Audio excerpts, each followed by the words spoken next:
shaqaynayaan shaxdi madaxweynaheeda shokatayno haye qof kasta oo laba maalmood maqnaa koorasku labada maalmood ka maqnaa gudoomiye halka ugu ma jiraan 80% baa kriteeriyada tababarada ahay waxa si buuxda u dhameystay 7 shaqaalihii tababarada ka qayb qaadanaya hijaarada waa si wanaagsan u dhameystay maxadka shaqaaluhu mid ka socday ka kooban 6 kooras baa u dhameystay wasaaradda biyaha hijaarkoodii 6 kooras baa si fiican buu dhameystay wasaaradda energy mineralska macdanta iyo tamarta 6 kooras baa u dhameystay civil service commission Soomaaliya si wanaagsan buu dhameystay 6 kooras baa 10 wasaaradood oo dhameystay 5 kooras oo hal kooras iskariyay halka koorasaad iskaraysa wax laga yaabo inaad saacadaha maalin wax ka badan baad maqnayd maadaama maalin wax ka badan maqnayd sidaas lagaga reebo wasaaradaha gudoomiye maalin wax ka badan maqnaa 5 kooras ay halka ku qaadanayaan waxa kamid ah wasaaradda arrimaha gudaha oo Bashiir waxa kamid ah wasaaradda technology-ga waa Farduus waxa kamid ah wasaaradda biyaha oo laba qof markaa soo diratay waa Faysa waxa kamid ah wasaaradda transportation roads development wasaaradda wadooyinka iyo jidadka iyo horumarinta jidadka wasaaradda la yiraahdo waxa kamid ah wasaaradda information qof labaad oo ka socday civil service commission qofkii labaad ee ka socday wasaaradda arrimaha dibadda kamid ah qof ka socday waxa kamid ah wasaaradda national planning asma Mohamed oo headkii HR-ka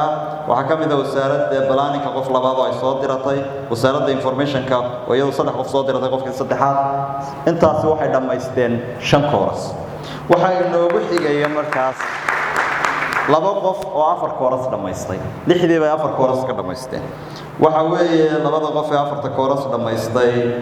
Farhi Mohamed Abdirahman Minister of Investment iyo Civil Service Institute Academic ee inta HR Director waa 2 qof 4 kooras bay dhameysteen hal qof kaliya baa dhameystay 3 maalmood waxa weeye waa Ahmed Abdirahman Umar waa maxadka shaqaalaha dawladda cid walba waa lagu fuliyaa qof shaqaalaha iyaga kamid ah oo soo habsaamo intii in leeg weeye sidii wasaaradaha kale laba dabagalee cidna looguma eexdo xagga tababarada raxme waxay dhameysatay 3 kooras kaliya waxa ku xiga 3 qof oo dhameystay 2 kooras waxa ugu horeeya Tasco Nil Maxamuud Xasan Ahmed wasaaradda waxbarashada civil service commission oo Abdirahman Xasan Suleymaan oo isaguna 2 kooras dhameystay 4 qof ee soo socda kooras kaliya dhameysteen Amin Adam Biixi waa Minister of Justice wuxuu dhameystay 1 kooras Hussein Maxamuud Ahmed Civil Service Commission 1 kooras buu dhameystay Umar Ismaa'il Tukale agaasimaha wasaaradda HR-ka ee wasaaradda shaqada iyo arrimaha bulshada waa 1 kooras iyo Nimco Faarax Cawad Minister of Water Head of HR 1 kooras bay dhameysatay intaas oo wasaaradood hal kooras bay dhameysatay marka sidaas loo kala sareeyo shahaadooyinkan aan ku yeelin doonaa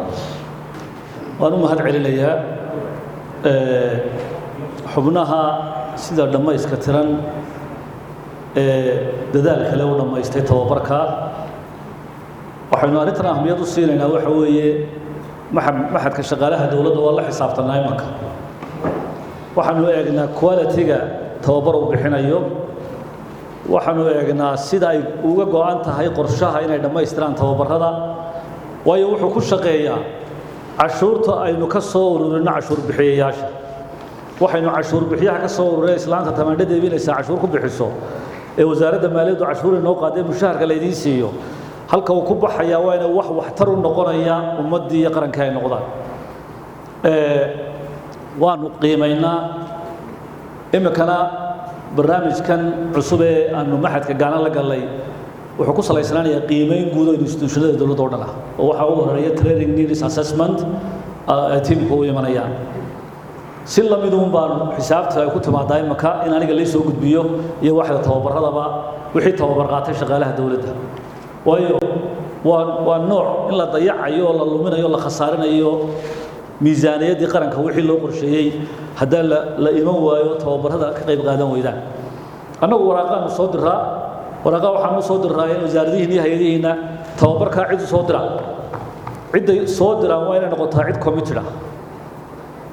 marka dee haddaanay committed ahayn iminka afarta qof ee uu sheegaya u dambeeya maqnaaday ee aan imanba afar qof oo kale oo wasaaradaha ka mida bay fursaddii ka lumiyeen waayo koskii wuxuu ku salaysay macallinka qarashkiisii laydhkii institution kaa dhama shaqaynaya idin shaqaynaya wax idin baraya dee tababarkiina dib u soo noqon maaya mar kale marka waxaan ku dardaarayaa aan ka faa'iidaysano fursadaha badanayna soo maraya haddaynaan inagu aynaan waqti u hayna aynu u qorshayno cid waqti u haysato ka faa'iidaysanaysa waan ku ammaanayaa dhammaan waaxyaha cududda shaqaalaha runtii si qiimo leh inay dadaal badan samaynayaan shaqada culayskeedu iska badanyay culays badan oo shaqina dhawaan weydu soo fuulaya laakiin waxaan leeyahay dee mas'uuliyadii xil iska saaray insha Allah waxaynu dadaalaynaa waxa weeye in idinkuna muuqataan oo hore u socotaan qarankeeduna hore u socdo waaba intaas unba waa inaynu hore u soconno oo qarankeeduna hore u maro idinkuna halka ay joogtaan hore uga socotaan anuu wasiir baan soo maro waxaan u maalayaa halka quraya hadheeyo waa halka u sarreeyay dalka laga xukumo goor ay noqon ma garanayo laakiin dee idinku dariiqa soo haysa marka waxaan ku talin lahaa idinkuna dadaala anaguna way la dadaalaynaa waxaan isku dayaynaa tababaro tayadoodu sarreyso oo qiimo leh oo dhinac kasta idinka taageeriya oo baahidiina ka turjumaya inuu maxaa ku bixiyo sanadka 2021 biidin Ilaahi tacaala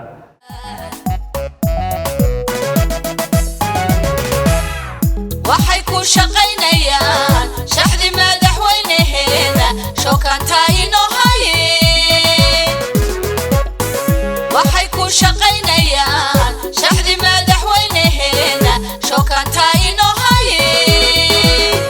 calanka tawxiid ku shaqlan shareecada iyo dastuurka ayay ku shaqaynayaan iskaashigu guusha weeye waxay ku shaqaynayaan shaxdi madaxweynaheeda shookaanta inoo haye